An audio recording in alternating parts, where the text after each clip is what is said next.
জুলেখার বান্ধবী জুলেখাকে বলে, ও জুলেখা, তুমি হইলা বাদশার স্ত্রী, তুমি কেমনে হইলা ইউসুফ নবী হইল গরিব, তোমার ঘরের কামলা তোমার কিনার গোলাম, তুমি কেমনে কামলার প্রেমে পড়লা?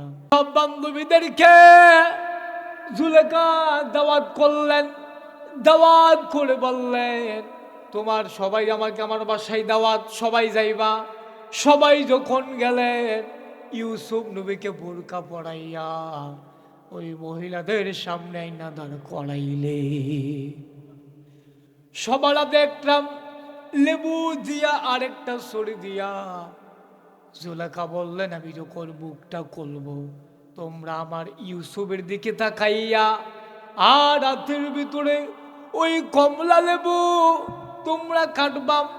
যখন ইউসুফ নবীকে দাঁড় করাইয়া ইউসুফ নবীকে মুখোশটা খুলে দিলেন, মিশরের মেয়েরা ইউসুফ নবীর চেহারার দিকে তাকাইয়া ওই আতের ওই লেবু কাটতে কাটতে ইউসুফ নবীর দিকে তাকাইয়া তাদের হাত কেটে ফেলল।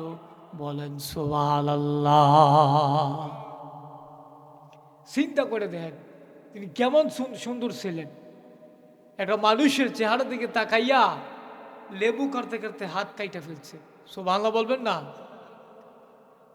ও পীর কাশিমপুরের মানুষ, আল্লাহ তাবারক ওয়া তাআলা এক এক নবীকে আল্লাহ এক একটা দান করলেন। আল্লাহ ইউসুফ নবীকে সৌন্দর্য দিলেন, সুলাইমান নবীর আল্লাহ রাজত্ব দিয়ে দিলেন। সুলাইমান নবীর হাতের ভিতরে আংটিও মুজেজা, আবার মুজে সুলাইমান নবী